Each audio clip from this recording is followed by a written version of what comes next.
Interested in more cinema of meaning? Each month we have an entire bonus episode available exclusively on our creator-owned streaming service, Nebula. So far we've talked about Sam Mendes' 1917, Doctor Strange in the Multiverse of Madness, and Stanley Kubrick's masterpiece 2001: A Space Odyssey. In addition to those and any future bonus exclusive episodes, you'll also get access to our regular episodes ad-free and a week early when you listen on Nebula. The best way to get Nebula is with the Curiosity Stream bundle. You can learn more about that in the description below or go to curiositystream.com/cinema of meaning.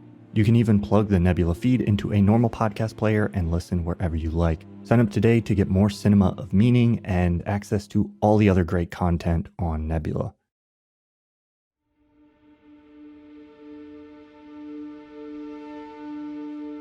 Welcome to Cinema of Meaning, the podcast from myself, Thomas Flight, and fellow video essayist Tom van der Linden from Like Stories of Old, that seeks to explore the depths of what cinema has to offer.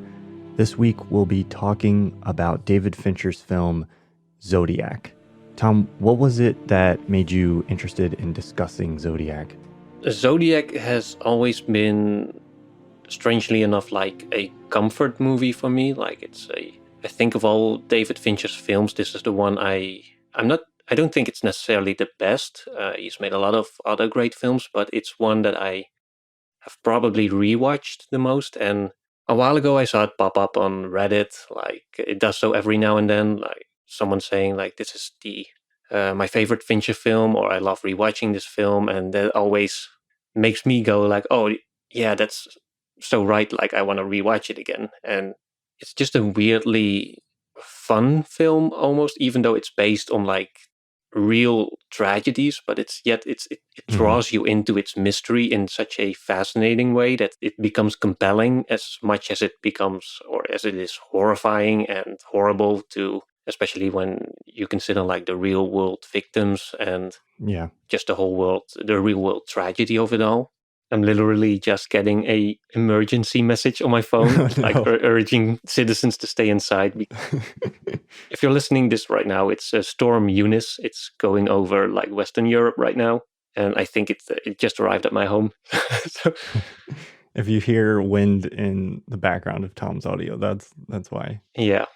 If this was the last episode, it was my honor. But yeah, I'm mostly interested in talking about just the sort of anatomy of a murder mystery movie. Why does something so horrifying compel us so much, and why does it trigger such fascination? And what does it say about us? What does it say in the context of Zodiac specifically? What kind of characters does it create? How do their relationships evolve and come together and fall apart over the course of the movie? And what does that say about human nature in general? That's the stuff I was most interested about. Yeah. With regards to Zodiac. It's interesting you say that, because in watching it again, it was striking me that I think in a lot of ways it is a murder mystery, but in a lot of ways it's a movie that I don't think is necessarily about the murder. It's murders, or even about the specific. To me, it feels like a movie that almost isn't about the Zodiac specifically as much as it is about everything that surrounded it and how people responded to it. And like you're saying, the way a mystery can engage us and intrigue us and get us involved in this narrative, and we can become obsessed with solving the mystery and the puzzle and trying to figure things out. That's really what the movie showcases, and the journey that it takes us on is going down that path. And there is horrifying elements, it depicts murders especially at the beginning, but then it kind of leaves that behind and spends most of its time with the characters who are thinking about this, trying to solve this mystery. For as much as the Zodiac himself was obsessed with how he was being perceived, I think it's also a movie that spends not that much time actually focused on the killer, except when is necessary, because of he's not the character so much as everyone who's trying to figure out who he is. So I think that's interesting. I also just think it's a fascinating film in how it starts out as one thing and then kind of turns into something else. Like, it's a movie that's like very in the moment in each scene. Like, the characters are very kind of like obsessively focused, and it feels like the movie is always as focused as the characters on what's happening in that moment, to the point where you kind of almost forget like where it's at narratively. It's just like you're in it, focused on whatever it is. Like, when you're with Jake Gyllenhaal's character, you're obsessed with the story along with him. And then, like, you know, it moves in and out of that and along. So anyway, we'll get to that stuff. But yeah, I think it's a fascinating film. Also one of my favorites from David Fincher. So I'm looking forward to kind of diving into it. Yeah. So do you want to start like right at the beginning with the first murder that's depicted is actually one of the it's not a double murder because one of them survives, and he is also the one who later recounts the experience. And I read somewhere that Fincher only put the murders into the movie that had been either witnessed by someone or that had a survivor. So there's no speculation with regards to murders that happened without any witness reports or survivor accounts. So that's something that I thought was really interesting. Yeah. As you said, it starts off like one thing. For me, it started off as just a rather basic whodunit. Like we start with this innocent couple. There's a mystery man that comes along and kills them, or at least one of them. And then the mystery begins. There's a message that's sent to the press, I think, to the newspaper it was, and later also to the police, I think. But yeah, anyways, it starts off as this. There's this whole setup of a spectacle, and then as the years progress, it sort of fizzles out a little bit, at least in real life. And so the movie also has to account for that a little bit. There's a bit of tension there, I think, between staying true to the real world story that's spans like multiple years and kind of fizzles out, and trying to translate that into a film that usually, with such a mystery story, climaxes into like a big reveal, or at least some showdown with the murderer, or like some revelation. Yeah. How do you think that influences Zodiac as a story, like not the real world context aside, like just when you look at the film on its own? The structure is definitely fascinating. I remember the first time I watched it, I knew nothing about the Zodiac killer. So I was just going into it like I knew it was based on a true story, but I had no concept of what happened. And if you go in with no expectation, especially I think like a decade ago or more when I would have watched this, I think we're more used to stories that deal with maybe unresolved mysteries at this point, with kind of how much true crime stuff is out there. But this one, spoiler alert, deals with an unsolved mystery. And so the way it sets up its story at the beginning, it very much follows in the format of, if you've watched like crime serials on TV, it follows in the kind of format where like you see the crime happening, but the face of the killer is obscured, or you don't know who did it. And then they go on this investigation, and eventually the payoff you kind of expect is like, oh, eventually we're going to find out. Like eventually the Chekhov's gun, quote unquote, of the hidden face will be revealed, and we'll get to see. And in a sense, like the movie kind of goes there and kind of moves towards suggesting like who it might be or who people thought it was, but we never get that payoff in the way that we expect to from kind of the format of story that it starts as. So I think there's a real like narrative subversion of like what David Fincher is setting up at the beginning and then what the movie ends up being. And I think that's part of the story. That's part of what it is, because that's the reality of what the journey people are going on in real life. And I think it sets up this interesting contrast where you have a killer, the Zodiac, who is kind of interested in narrative. Like he's setting up this narrative of like, I do these murders and then I send these puzzles to the police. And that's a narrative that has an arc. And we kind of expect narrative completeness to that, of like, there's a mystery, and what is a mystery for but to be solved? But then, it doesn't go there. And instead it ends up being a movie that's much more about obsession and mysteries themselves, and trying to, and information and those kinds of things. Yeah.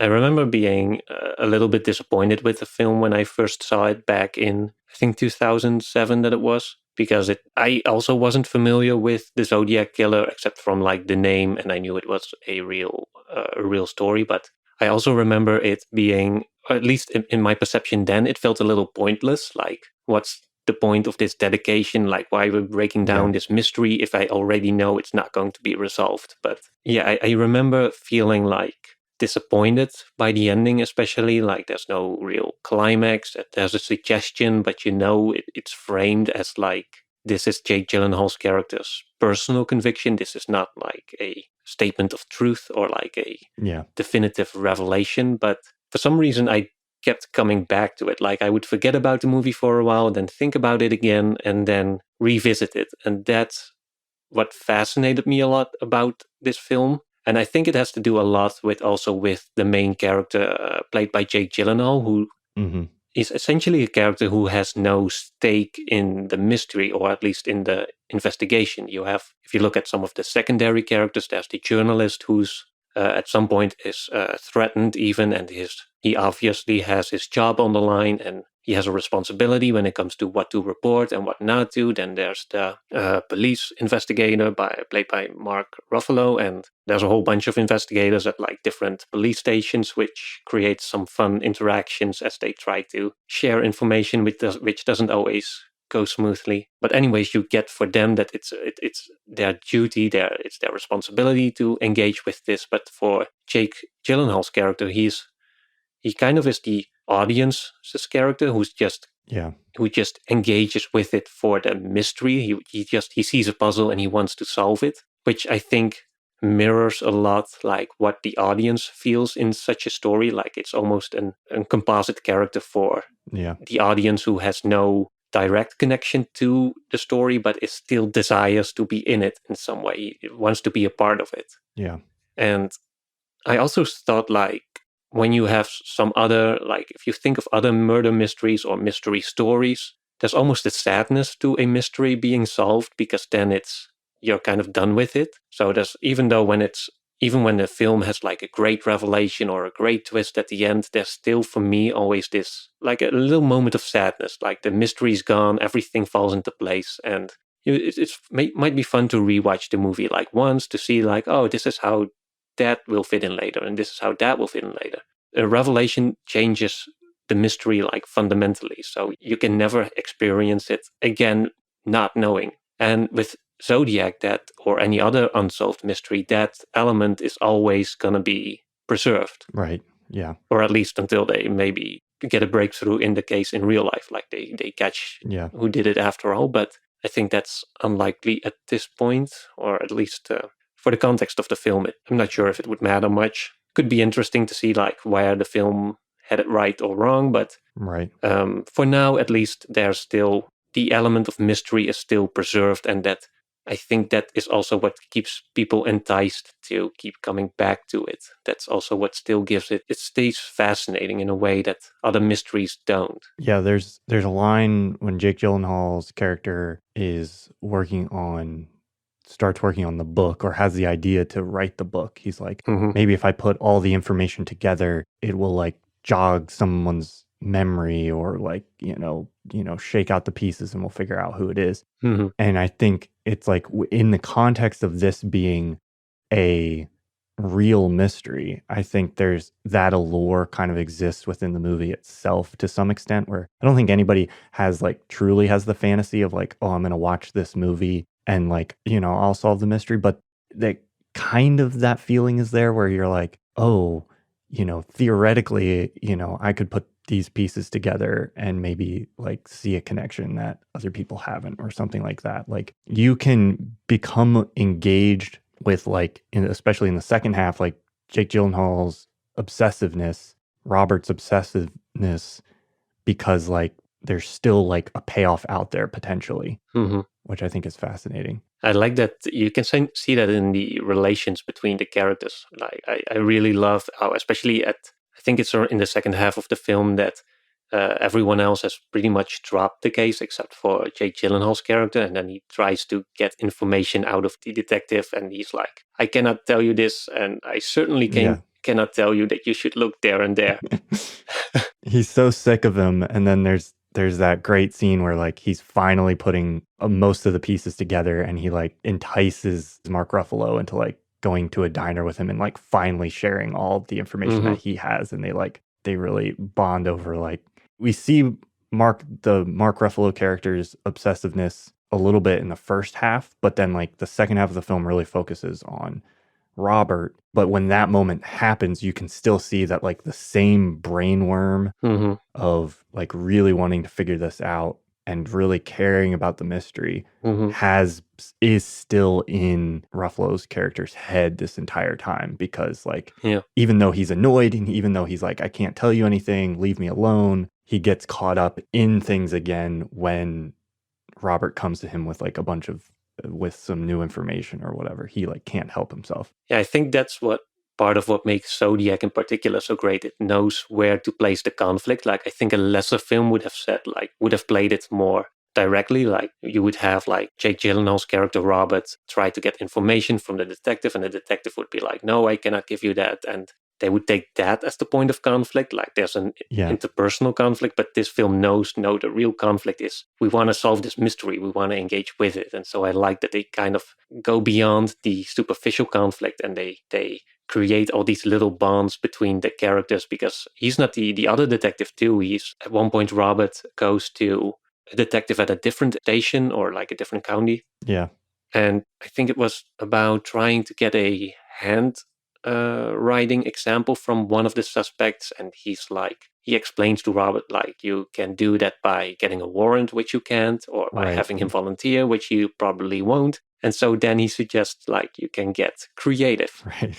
Yeah. Everyone's trying to help each other out, like almost secretly, which I thought was really fun. The film is really on board with you as the audience who has a real desire to figure this out. Doesn't punish the audience, I think, for wanting to get into the mystery and for wanting to get into the nitty-gritty of what happened and all the little details of it, and trying to help them form their own opinions. Yeah. For example, I also really like the moment they first break one of the ciphers. At first, it's like they are like, oh, this is the cipher. Some couple somewhere broke the code, and here it is. And then later, they also, Robert Downey Jr.'s character explained to him like how he did it. Like, how he explains, like, oh, you have what's the two most common letters, or like, I'm not sure what it's called in English, the double L's.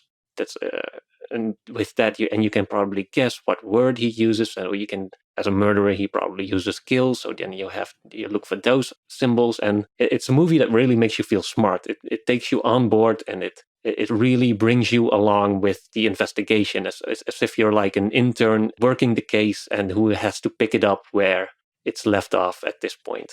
Yeah. Which actually, I think that's actually what happened. I think the movie actually caused the case to be reopened. I'm not sure what came of it, but I read somewhere that it sparked a whole new interest in the case, which is understandable, I guess. But it's still fun how a movie can provoke something like that. Yeah. The context of this movie, I think, is very interesting, because it's very much about this obsession with true crime, with actual crime. But the movie itself kind of precedes the like modern resurgence of like true crime podcasts and shows like Mindhunter, which was also started by David Fincher. And since this movie, culturally, people have become very obsessed again with diving into true crime and trying to solve mysteries as like civilian investigators, essentially. Yep. This movie engages with both what is valuable about that and also the pitfalls of that really well, I think. Like, one of the things that really stood out to me is how much this movie is about information and media. So much of the conflict, like you were saying, in trying to solve the mystery, but the obstacles of trying to solve the mystery is not like going out and looking for clues. Like, those things mostly happen like off screen. The conflict of trying to solve the mystery, especially for Robert, Jake Gyllenhaal's character, is like trying to gather information. The show or the film is mostly about the flow of information. They spend a lot of time focusing on like all these different police departments have different pieces of information and they're trying to share it with each other. Reporters have information, the police have different information. The Zodiac is like helping as well. He's sending clues, or Gyllenhaal is trying to put these pieces together. Different people are putting these pieces together. He's trying to get information out of the police department, and information is flowing through media channels like the newspaper and letters and phone calls. The media is very present. Like we see the TV, we see the newspapers, we see like all these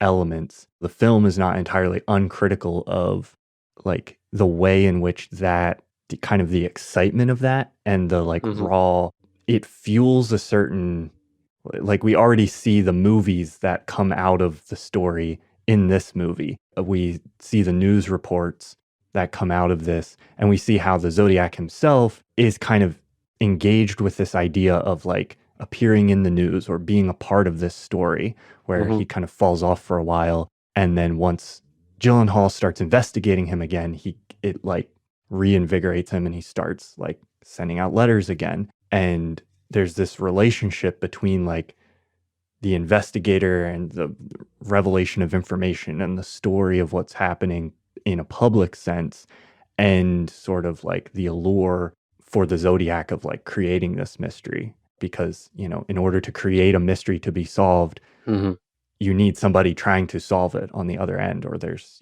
no point to that. I think the film does like a really good job of making all of those things like present and very much a part of the story. Like it's very aware of the relationship between what's happening kind of in real life and how the spread of that story, you know, is affecting things, and it's all interrelated and all tangled together.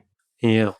Where do you think that comes from? Like our fascination with true crime and with such murder mysteries, or especially like serial killers? Because I think that's what the Zodiac Killer actively played into. He wanted to be mythologized, I think, to some extent. Yeah.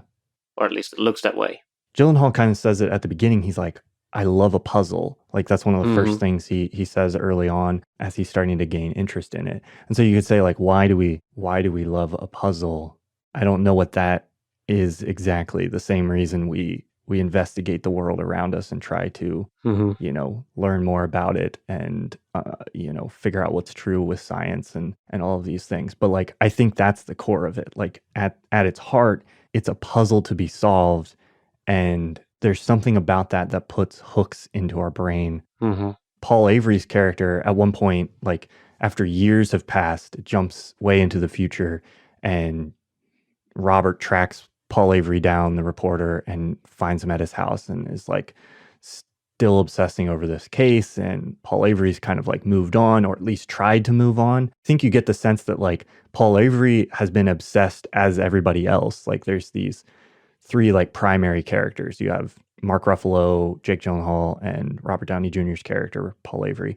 And I think you get the sense that he's obsessed with everybody else, but he's not able to cope with it very well. And so he tries to like leave it behind, put it out of his mind, but he like can't, at least in how it's portrayed in the movie. I think he just ends up kind of like washed up or whatever. And you see how much this is eaten into him.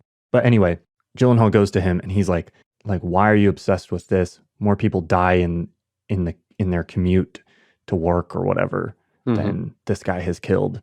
And that's true. It's like we don't care about those incidental deaths that have happened, but for some reason, you know, we're very focused on this. And Robert is like, well, are you saying it doesn't matter? And it's like, well, it does matter, but proportionally, why does this matter so much more than anything else? And there's two, I think, key things to that. One is that it's a mystery and we want to solve the mystery. And the other is that it deals with something that's so visceral, where it's like some part of our mind is like, that could happen to me. And it's very scary. Like, I don't want to be murdered.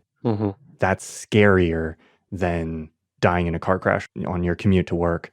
And I think there's some part of you that's like, if I can solve it, I can protect myself from that like threat in some way. That's my armchair psychology assessment of the situation. Yeah, I was thinking because the other character played by Mark Ruffalo, he also makes a similar comparison. Like he points out to Robert or Jake Gyllenhaal's character that by the time, like after all those years have passed, like it's not just that there have been other like accidental deaths. There's also been like right. countless other murders. Like it's not people kill each other like every day. Why does this one stand out? So, and it's probably in part, I think, because of the drama surrounding it, the theatricality of it, and I think people account for like occasional murders. Like it's no surprise to people in general that some people kill each other like on a regular basis. I think it's just when something breaks the pattern to some, or like the expected pattern of how a society works, or sort of goes along day by day, that it just naturally piques people's intentions or attention. Like similarly, like right now, as we are recording this, there's a big storm going over the Netherlands where I'm at. It's a named storm. We don't get a lot of storms with names, and so people are like excited. They're like both like excited in the sense like, oh, I'm going to have to tie down my stuff and make sure that the garden stuff, the trampoline doesn't fly away. But they're also like, you can sense the excitement of people that there's something going on, like there's something to engage with. And so I think that it's probably to some extent that's what happened with Zodiac. It became such something exciting, or just something extraordinary is probably the best way to put it. Just like in the literal sense that it's out of the ordinary day-to-day business of everyone, and that's naturally going to attract like people. And I think what works particularly well in this film is that you have a citizen perspective as the main point of view. So as you said, like the detective work is largely off screen, because you can understand it as the audience member, especially if you're yourself are a police officer, but I guess that most people are not. But by identifying with the civilian character, you can really put yourself in the shoes of someone who isn't able to get a warrant and has to get creative, or who isn't able to interrogate suspects, so who has to rely on like other reports and favors of like agents and officers who will help them. And it really becomes like the ultimate, almost like a fantasy in which you can be a part of, like, and be even at the central place of such a mystery, where you can be the solving character, or at least the one who gathers enough clues to form your own opinion.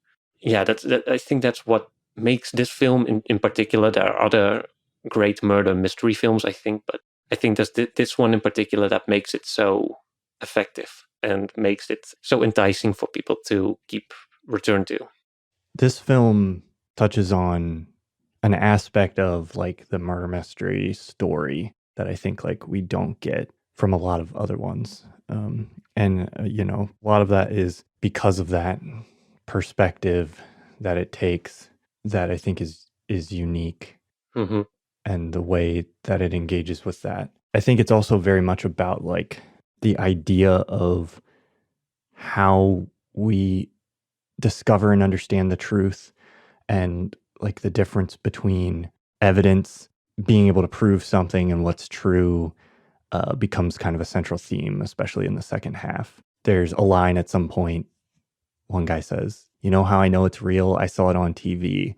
And Robert says to Mark Ruffalo's character at some point, like, just because you can't prove it doesn't mean it's not true. And then there's this idea towards the end of Robert, like, he's not even trying to solve the mystery necessarily to like put the Zodiac behind bars. It's like he wants to know. He wants to he just wants to know the truth. He wants to find some closure for himself. Yes, yeah.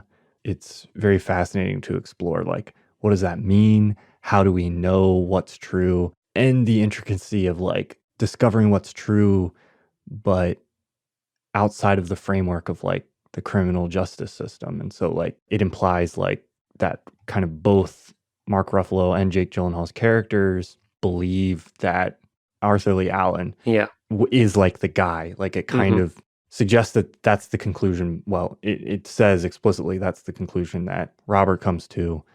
And it suggests that's the conclusion that both of them come to, but it doesn't give us an objective view of the truth. Like it doesn't give us any sense of the information. We never get in the movie any confirmation of like what's going on. And so we are kept within the subjective perspective that they're within. Also, a fun fact on that note, like every time you see a murder happening or you see the Zodiac killer, it's played by a different actor. So the film itself doesn't really have an objective bias towards one suspect. It's always, it keeps the mystery by changing the facts up a little bit every time. So you really know that at the end, Robert's conviction of who has done it, it's really his own. Right. It's not. There's some hint that it's the definitive one, but I think it makes it clear enough that it's not for sure. Yeah. They do such a great job of sowing those little seeds of doubt too, like when he goes to see that guy and he has a basement, or when they show the lineup photos to the kid who survived, or he's not a kid at that point, but to one of the people who survived the murders, and he's like, it's this guy. Well, he had a round face like this other guy, but it's this guy. It's like those little tiny things help sow seeds of doubt, and that's the reality in real life. My wife is a lot more versed in like the facts behind these stories than I am, and we were watching this together and she was filling me in on some of the stuff, and it's like there is a lot of people who feel like Arthur Lee Allen is the guy or was the guy, but then there's also a lot of there's a lot of competing theories, a lot of reasons why maybe it wasn't him or how it could have been other people, and so to this day it kind of persists in that state of unknowing. What's the name of the second closest suspect again? Was it Rick Marshall or the other? They kind of flip it around when he's towards the end. Robert goes to the house of the guy who he thinks is a friend of like the suspect, but then it turns out like he has his hint or his clue was the movie poster that was written with the same handwriting as the Zodiac killer, and then he goes to visit this guy and he's like, oh no, that's not his handwriting, that's mine, which kind of leads to Robert freaking out. And it turns out that guy happens to have a basement, which is a clue and very rare. And I love that scene because it kind of like you're so inside Robert Graysmith's subjectivity, and it really makes you think about, because at that point in the movie, or like shortly after that, he has a conviction that it's Arthur Lee Allen, but he still is so freaked out by this other guy. And it really makes you think about how like our brains can go and our brains can operate in this very like confirmation biasy sort of way where, you can read that scene, the way that scene's portrayed. It's like nothing the guy does is actually that sinister, but you're seeing it through the eyes of Robert Graysmith, and it's like, he's just innocently going down to his basement to check his records and like turning off the light and like, oh, he locked the door out of habit, or like all these things. But you add that all together and like sprinkle in a little like, paranoia on Robert's part, and it becomes this like terrifying suggestion. It's kind of an eerie scene, but I also wonder, like, when I rewatched it a couple of times, like I wonder to what extent the other character, I'm forgetting his name, but that he might be aware that Robert now thinks like that he is the killer. Right. And when he just sees him as this silly wannabe detective, so he kind of like messes with him maybe, like he's having fun with the fact that he thinks that he's in a home with a serial killer, even though he knows he's not. The situation is actually completely ordinary, and it's just his his silly fantasies about solving this case and being on track on the real killer. But you kind of get a sense of that in a few of his lines where he's like, I don't know, the performance from that guy in that scene is really well done, where he like just perfectly like toes that line of being like a little bit suspicious, but with a dose of like plausible deniability. There's an element to it, like he's deliberately hinting at Robert that he's the killer almost. It would make sense for this, I think, for the real Zodiac killer, like if you are someone who is that concerned with theatricality and your own mythos, that at some point you might be tempted to reveal yourself just for the drama of it and just for the excitement of it. But yeah, I think that's not like literally what happened, but it's an interesting scene for like multiple different readings. you get that sense too from the Arthur Lee Allen scene where you like it's played like he's really just like toying with the police officers when they come to interrogate him. He's just like Oh yeah. seeing like how close can he get right up to that line where he's basically just like deliberately giving them clues. You know, he's like, oh, he tells them he had bloody knives in his car, even though like they didn't know that. And he's wearing the watch with the symbol. he's wearing the watch. Yeah, like all of those things. Yeah. What's the final line again? Like something like I look forward to the day that they stop calling cops pigs or something like that. Yes, yeah. Yeah. Such a weird thing to add if you're just like a random guy who just happens to be dragged into this investigation. And that's what I love about the movie. Like when that scene comes along, as the viewer, you're like, oh, that's him. That's definitely him. But then it's like you don't know. You know, and the movie never tells you if it is or not, you know, because we don't know. And then at the end, it again gives you a sense like, oh, maybe it's this other guy now. Yeah, yeah. That last scene, by the way, in the basement, it also functions as a moment for Robert where he's been like busy with this mystery and he's been having fun, sort of like, but then maybe that's for him a realization that maybe at the moment he gets too close, that's also when it becomes too real and maybe like even dangerous. It feels like a realization for him that he's not doing a puzzle, like he's doing like serious stuff. This is like a real murder investigation. This might be really dangerous. And I think that's also the scene that prompts him to ease back a little bit or to move on in some way. Yeah. Altogether, the film, or like a murder investigation like this, it functions almost, or especially when you look at Robert's journey, it's a sort of microcosm for an existential crisis almost, or like a general existential struggle where we sort of come into this world with basically our whole existence is one major puzzle, and especially one that we're not going to solve at the end, most likely. Yeah. So I like how the film then, if you take the film as a metaphor for this, and then you see like how it's not about solving the mystery, but about the way the mystery impacts us, like how it drives us, how it leads to people connecting to each other, because most of the main characters, they don't like each other at first, or they don't care for each other, or they have no real reason to engage with each other, but they sort of bond over this mutual commitment to this mystery, to solving this puzzle that they are both, or like that they're all part of, that they're all struggling with in their own individual lives. And it shows how focusing on it too much, like obsessing over it too much, is also not a good thing. It might lead to you breaking those same relations that you made in the first place. It may cause you to burn out or get lost somewhere along the way. And so it's unsolved at the end. So in the end, it's really the whole effort of the whole journey is the thing that matters. Like, yeah, the real mystery is the friends that we made along the way, that sort of thing.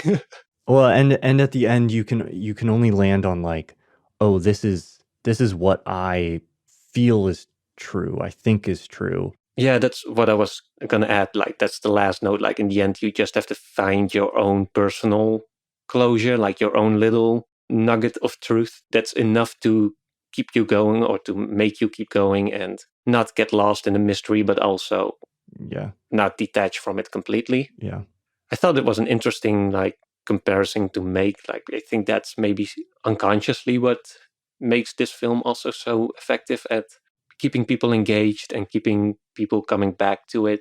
But yeah, it's rare that a film is so fully committed to such a subjective perspective. In part, that's forced upon this movie by kind of the reality of the story. But like, there's a lot of ways in which Fincher could have given us a more objective nod towards things. And the fact that, like you mentioned, like he used different actors for the different Zodiacs, like shows that he was paying close attention to kind of creating this experience that maintained a subjectivity. And I think that's a big part of that, is like, in a sense, I think that's the allure of a lot of narrative, is like it often gives us this like, oh, there's a story and there's some characters in that story, but then like there's the author. And so we get this like objective view almost above the story. Yeah. And we can see like what's really going on at some point, or we get little glimpses of it, or there's a finality, a sort of objective completeness to the narrative.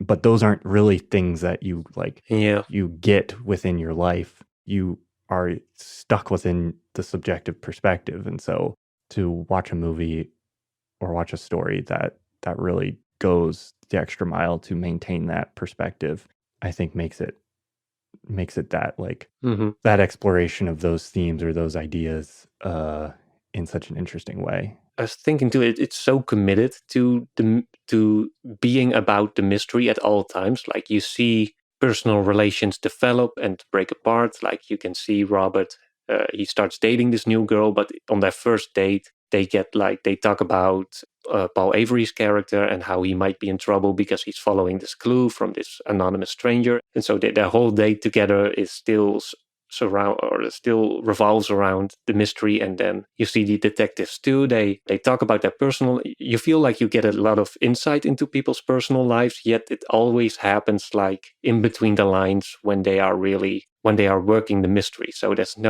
it wastes like no time on quote unquote frivolous things or things right. secondary elements. Like there's no big scene at home where the characters just having dinner or like they really develop personal relations in the sense there's no date scene where they are just on a date. They are not having coffee and just having coffee. They're always in some way every scene is committed to or connected to the case in some way or another. Yeah. Even I think at the end when Robert's relation has fallen apart, it's communicated so effectively and so straight to the point. I think there's a note that's left when he's just come home from the basement after the basement scene, and then you see his empty home full of boxes and documents. There's that scene where she comes in, you kind of think she's going to hand him like divorce papers or something, and then it's just more clues for the investigation. It's the movie is as obsessed with the mystery, I think, as like the characters are. I think that's what people love about it too. Like it doesn't sacrifice like character development or characters' relations development, if that's a term, but it manages to do it to weave it all together in one really tight package that's never like meandering or unfocused or taking detours or filling time or treading water. It's always on point. It's always engaged, and that as the audience or like as someone watching the film, it always keeps you turned on as well. Like there's no scene where you can sit back for a while or take a bathroom break because there's always new information, like relevant information being revealed. So yeah, I think it's really a great film that knows how to keep you engaged and that knows what keeps the audience engaged, like what they want to see without sacrificing quality for it. Yeah. I really thought about the sound watching it this time around. Like the sound design is so, in a lot of the scenes where they're in like the newsroom, or there's that scene where they go out to the taxi and they're investigating the crime. The soundscape that surrounds those scenes is so like rich and full and vibrant that plays a role in like the immediacy of everything and like how deeply within the subjective kind of perspective of these characters we are, because telephones are ringing nonstop. You can always hear sirens in the background or helicopters like flying overhead, or there's just like for a period of time, especially in the like center portion of the movie, there's just this like unrelenting pace and you're like inside that the whole time. You never get this like moments break from things. And that really like puts you there with the characters that are investigating things and centers you like in those moments in what's happening. Yep. And just out of curiosity, this might be a bit off topic, but where would you rank Zodiac among other murder mysteries? I know it's one of your favorites, but I was trying to think of what the other great murder mysteries are that would top it. I think for me, Memories of Murder comes close. The Korean film. Memories of Murder is definitely on a very similar wavelength. Yeah. That came out right before, a few years before Zodiac. Mm-hmm. And yeah, that's a very similar story where it's like, Mm-hmm.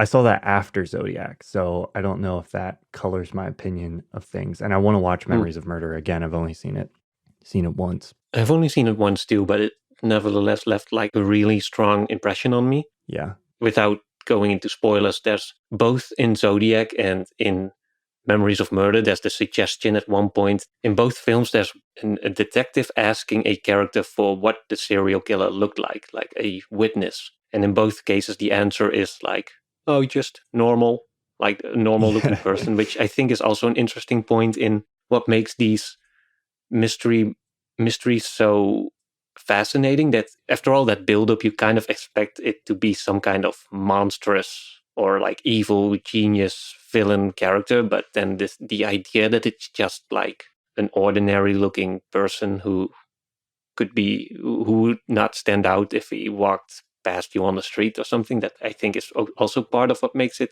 so terrifying in a way, that it really is just something that could be done by like anyone, or like at least a normal looking person. But yeah, I think that's something that both those films really capture quite well, I think. I mean, those two are two of my favorites for sure. And I think part of it is that I like that. I don't know. There's something. There's something that. There's something about the standard murder mystery MO of like a murder happens, then there's an investigation, then like they catch the guy, that I'm like, that's a nice story, but I think I tend towards things that are a little bit more, I don't know. They catch murders in real life, so there are ones that get solved, but there's something about the unfinished, unsolved mystery that like speaks to something about life that is a little bit more interesting, where things don't always get this like nice bow on them. You know, you think about like Seven or something. It's a very different movie, but also from Fincher, and it's like I don't think about that movie in the way I think about this one, because without spoiling anything, you know, it is kind of contained, it's complete, like the mystery of it is kind of, I don't know, contained within that. Yeah, it's like what I talked about towards the beginning. Like I think whether the case is solved or unsolved significantly changes also the thematic impact of the story. Right, yes. It's really a mystery that's solved can be really good, like a film like Seven or Prisoners or The Girl with the Dragon Tattoo, even, or even something like Shutter Island. They technically resolve their cases towards the end, but they still leave the audience with other thematic questions, or like other philosophical dilemmas or conflicts or ethical dilemmas that still make you think about it. But those are questions of a different kind than the ones that a story without a conclusion naturally generates. Yeah. It's almost like two distinct genres, almost like you have the genre of solved mysteries and the genre of unsolved ones. Unsolved mysteries, yeah. Yeah. The perspective of it matters a lot too. Like we've already talked about Memories of Murder, but Bong Joon-ho's Mother is also a really interesting murder mystery, but that puts you in a very different, or I think about things like Rashomon or something like that, where it's not just a murder, but there's a crime involved and an investigation, but it's an exploration of like a different kind of subjectivity. Like the interesting thing about Zodiac is that it's very subjective, and it keeps us within a subjective perspective that the characters are inside, but it's not like an unreliable narrator kind of subjectivity. It's like we're seeing on screen, we're seeing like the facts, quote unquote, but we're just limited to only the facts that like the characters have. It's not like, oh, we're inside Robert Graysmith's experience and we're like seeing through his eyes and he's seeing a distorted vision of reality. Yeah. It's like we're just limited to what he's seeing. I think there's movies out there that explore subjectivity in a different way that are very interesting, where you see through the eyes of a character and you see things that maybe aren't true or aren't reality, and that's kind of a different story, a different theme and idea to explore. Yeah, this movie for me is one of those I think I'll keep coming back to periodically because there's a lot there. It's rich, it's thematically rich, but it's not just like handing you a nice little like moral tale, like, or single theme, like on a platter. Like the characters in the film, you have to kind of piece together bits of like what this movie is about, and it doesn't spoon feed the audience too much, I think. That makes it very interesting. Like I mentioned before, I love the way it deals with information and media and bureaucracy and the presence of all of those things and our obsession with them and the relationship between the people trying to tell stories and the people who are interested in the stories. There's a line, the different characters represent kind of different angles. You have Robert Graysmith, who's the audience potentially. You have Mark Ruffalo, who is the law. You know, he's trying to solve the mystery, but he's constrained by a set of rules that he has to follow. His end goal is like being able to create consequences for the Zodiac killer. Closure for him is not just like, oh, I figured it out. You know, I looked him in the eye. Closure for him is I put the guy behind bars, or I've created some consequences for this guy, gotten justice, but there's rules you have to follow to get that.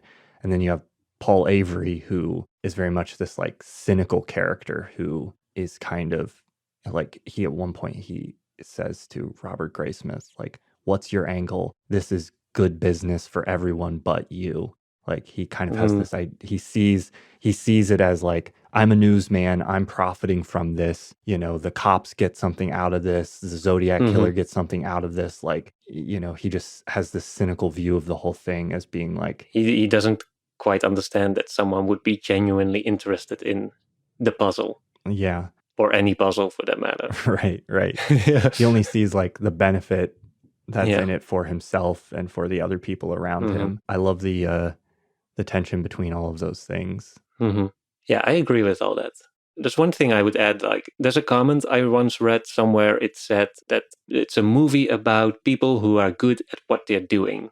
Like, it's people who are or effective at working this mystery. Like, it shows Robert's character, he's good at puzzles. The other character, they're all good at poking around. They're all, like, following clues. And it's real fun to be identified with someone who is capable and who is skillful in that sense. As I said, I think I said it before, but I think it's a movie that makes you feel smarter. It makes you feel like you could be on track of forming your own opinion about who is the murderer or who's the Zodiac, which I think is just what makes the movie fun in simple terms. So yeah, I think that's, for me, what makes this film so interesting to revisit also. Like, it's just, in the most simplest terms, it's people solving a puzzle and people just connecting with each other over a shared puzzle, and even though they do not solve it, they still like made some friendships along the way.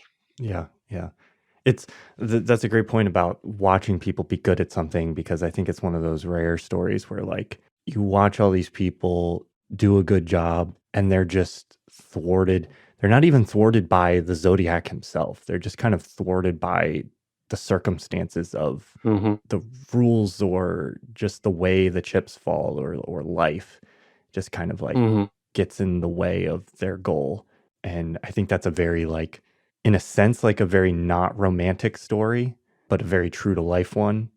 And I think it's probably a story that not a lot of people would like tolerate or enjoy watching, except we get invested in the mystery with them. And so that allows this story to be told that otherwise would be kind of, you know, the arc of the film is like a bunch of people try to do something and then ultimately fail because of a bunch of complicated life circumstances and little things.